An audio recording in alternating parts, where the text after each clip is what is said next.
So there's a couple of doctors. It looks like A.G. Sullenberger was a doctor too. I think he was probably just an internist. He lived in Pine Bluff, your favorite city. But Tiny was a heart surgeon. He was? Isn't that what Ed Sullenberger just said? Did he see what age he was? What kind of doctor he was? No. Mm-mm. You know what AG stood for? No. Abel Givens. Abel Givens. What kind of a name is that? Well, that's some of his both those names are ancestor names. Abel Givens. Yeah. Abel. Cain and Abel. Abel Givens. Sullenberger.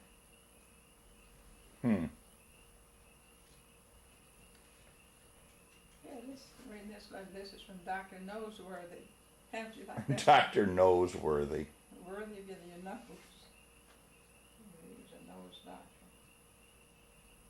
So your back is never going to get any better. No, but it's not as bad as a lot of those that have walkers. The two that are my age, Rosalind and Betty Williams, both have walkers. They do? Uh-huh. You got that 4-pronged cane we brought over. You could try that baby out. And there's a walker there, I think, up there in the barn too. There is? I think Oh, so. man. Yeah. Margaret, why didn't we find that? What? The walker. In the barn. It was just where the other was. But see, there's not much room to put things, so I wouldn't know any place to put it now. If I ever needed it, I would wait till you came down and got it out of the barn for me. Now, what is your situation on driving? You can drive okay during the day, but not at night. I can drive in places I'm familiar with, but a heavy traffic place wouldn't want to drive. Is your eyes, do you still see multiple lanes? Macular degeneration, and it will continue to get worse, but right now I can drive. So what do you see, like multiple lanes and stuff, or what do you see? Why? I see double. Everything you see double when I drive. When you drive. Like I see, instead of seeing one car come to me, I see 2 cars. Now, how do you know which one is the real one? Well, I close my right eye. Oh, all right. And then you just see one. Oh, okay. So you have to kind of close one eye and squint. Yeah. Like I can go to Walmart, I can go to Sam's, just the places, that are fairly close. But your days of driving up to Chicago, those days are over. Yeah, I think so. And what about Pop? Is he better off or worse off than you? And he was it when we lived in Chicago? No, now driving, is he better? Well, I think he drives kind of fast. Ooh. But I guess not. But now, to me, it's his breath that's worse. I'm trying to, every time he gets up, almost he has to stop and get his breath. Well. Sit down. So who do you think's healthier between you two, him or you? You're asking Margaret? No, I'm asking you. Well, we each have different things. A year ago, I would have said you were a lot healthier than him, but I think your back, you seem to have gotten a little more frail with the back. To me? Yes. Yeah. It's kind of hard when I'm sitting behind a car to get up. Can't get up as spry. But in my medical report, they put for, say, a lot of years that I have severe osteoporosis. But I never felt any different, but I do after that time it broke. And That's what they say in your medical report, it's severe? Yeah, severe osteoporosis. And what is osteoporosis? I forget. That's when you see women all humped over. Yeah. That's what they have. Well, what happens? Your bones get smaller or something, or? Yeah, the bones get weaker. They're not strong. Strong bones. Usually, people that are a little bit heavy don't have osteoporosis. It's usually thin people that have it. Huh. Now, what did grandmother die from? Well, she had osteoporosis. She might have died from mostly from that, I guess, but maybe her heart just gave out or something. Well, what did she die from? A heart attack or what? Cancer? No. Nothing specific. Nothing All specific. the things, you know, got worse. But her main disease was osteoporosis. Yeah, but nobody dies from osteoporosis, right? Well, like if you have it, but then you break your back, and then you can say you die from the broken back. Didn't one of the mamas die from a broken hip or something? Well, Gigi had that broke her hip. She fell down a couple of times before she was in bed.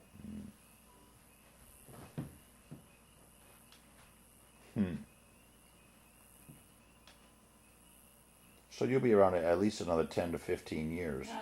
You'll be around another 10 to 15 years probably. I hope so. How about your dad? I gotta say, he's lasted a lot longer than I think most people would have thought. Yeah. Don't you? Uh-huh. And other than his breathing, what do the doctors say about him? Well, his heart, too, is pretty bad. Oh, and when we go to Mayo's this time, he's going to have that defibrillator replaced. And that's kind of a major surgery. Is it? To take it out and put a new one in. And then also he said he's going to have Toenails taken care of? what is it in his eyes? Cataracts. He's going to have that. So he's gonna have a full overhaul. Yeah. And you guys have got your date for the Mayo trip already, right? Yeah, uh-huh. We don't have the airline ticket or anything, but we have the date. May the 27th, I think it is. Is when your appointment is. Yeah. That's the day after Memorial Day. So we'll probably leave Memorial Day. And fly up to Minneapolis. Huh? And fly up to Minneapolis, Yeah. right? If you fly just to Rochester, it's quite a bit more. You know, but the big cities you get to. And then fly to Minneapolis, and either Alan or Kathy can drive us down to Mayo's. To the microtel, and so we'll spend the night there.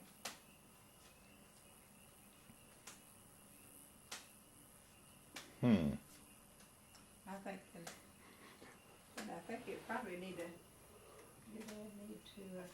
recuperate a little bit before we go back. I don't know. I don't know. So we'll probably, Alan, during that time, they're going to have a reunion in Peoria, someplace down there. Ann's family. A reunion. Now, both of her parents are dead, right? Uh-huh. But her relatives, they're going to have a reunion. And then also,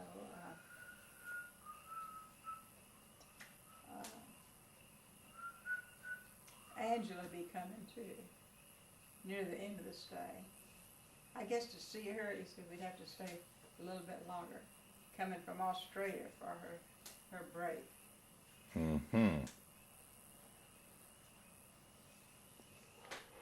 That sounds pretty good. Kathy's. You might stay at Kathy's? Do you really think you're going to stay at Kathy's? You really like to stay at Kathy? I love staying at Kathy's, yeah. We're sleeping on Chi-Chi or somebody's bed. Gigi. Futon bed.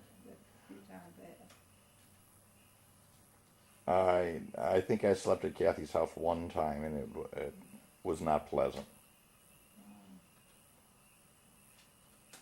It was not a pleasant situation.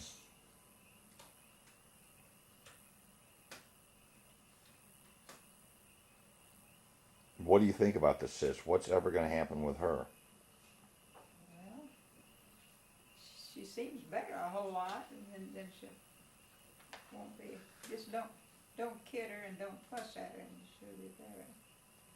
Something will happen. Am I part of her problem, you think? Yes. Margaret says, yeah. Just don't kid her. When did you first realize that there might be something wrong with the cyst?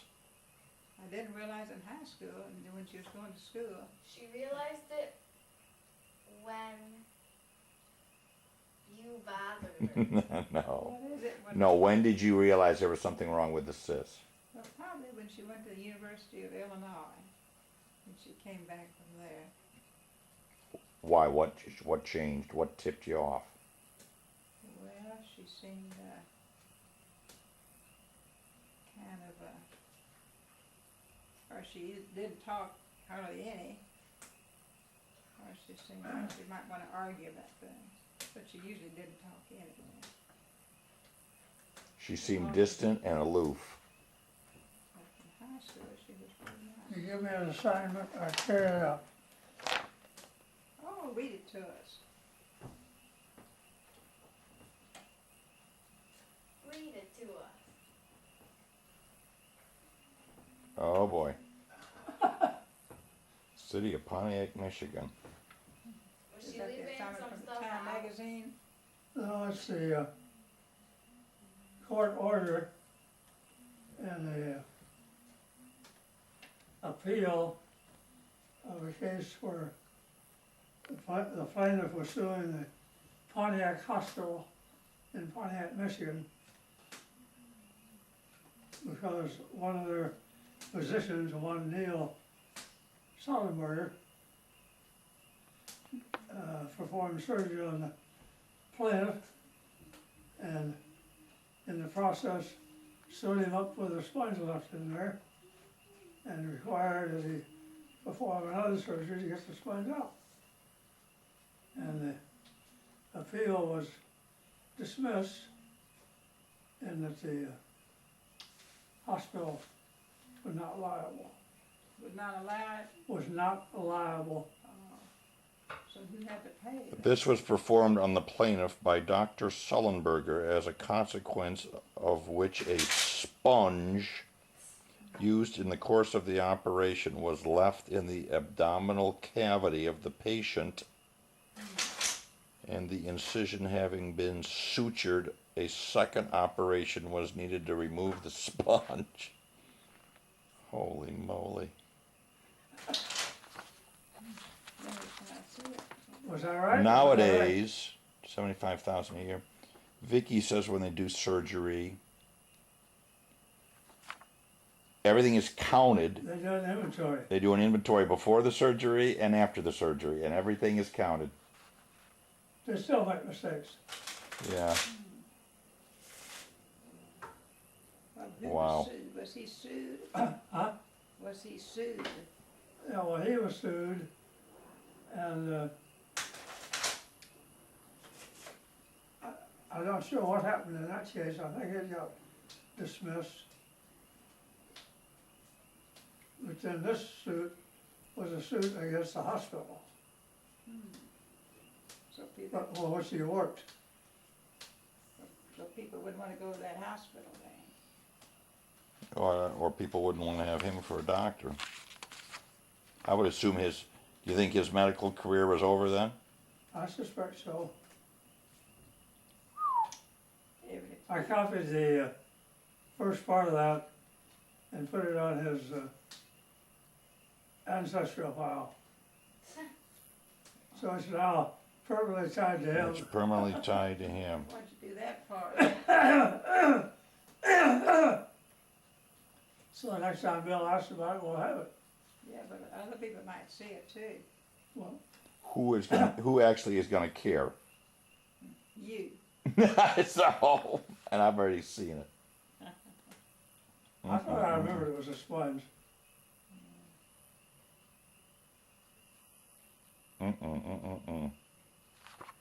But it sounded like there was a lot more to. He had more problems than this. Well- The way. I'm not sure, I'm just guessing. That probably after that happened, his career went into the dumpster, Yeah. and he probably started, I don't know, drinking. And, Well, that's why I asked him. I said, was it Well- drinking or something? He said no. well, But I don't know. Yeah, who knows? Something. he said he was wild. I don't know Right. whether he was messing around with prostitutes or Well, Who knows what? taking dope or drugs or. Hmm. Anyhow, I think the place where he was murdered was a bad part of Memphis, I believe. Oh, really? What they call it? Yeah. And so what was he doing there in that bad part of Memphis? I Looking have for no dope? idea. Nobody will ever know. Hanging out. Well, let's see, how old, let's see, this was in 1961. That's the year after Jim was You don't born. know when he was born? Yeah, roughly. How old was he? I mean, was he probably just still a pretty young man then, you think? Well, I think then Ed said he was about 15 years younger than he is. I'll tell you, when he was born, I mean, was this already in the twilight of his career, or was he just No, kind of no. starting out? Well, the one that bugged him probably, didn't know it was a doctor and all that stuff. Well, it sounds like he wasn't a doctor anymore. Yeah. But he had nothing personal probably against him. Hmm. Hmm.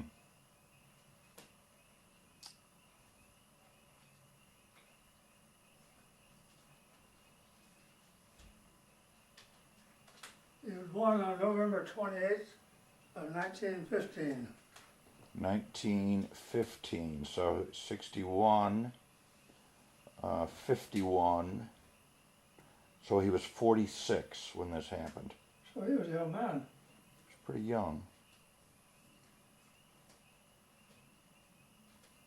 Pretty young, But he surely wasn't still an intern when he was doing that. right. So he was probably right at the pinnacle of his career, really, when this happened, and then he was done. So to take away his livelihood when he was 46, yeah, he could have flipped out, right? Yep, I wouldn't be surprised what that started off. But I don't know. I'm just, Right. But, well, this is, now we're peeling back the onion now. We're getting a little more pieces of this as we talk about it. Now, this is the first time I ever heard that it was in a bad area of Memphis.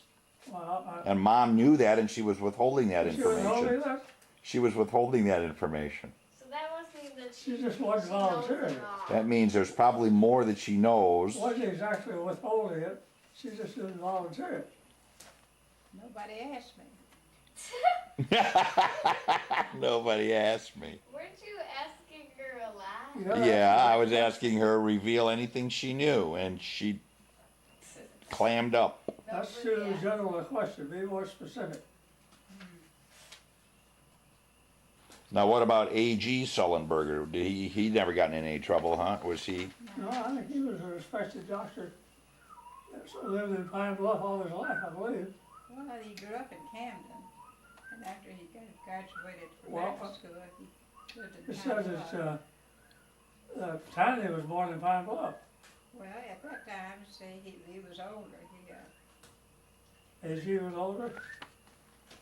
When I knew them, when I was alive and knew them, they all lived in Camden. Where's it say that Tiny was born in Pine Bluff?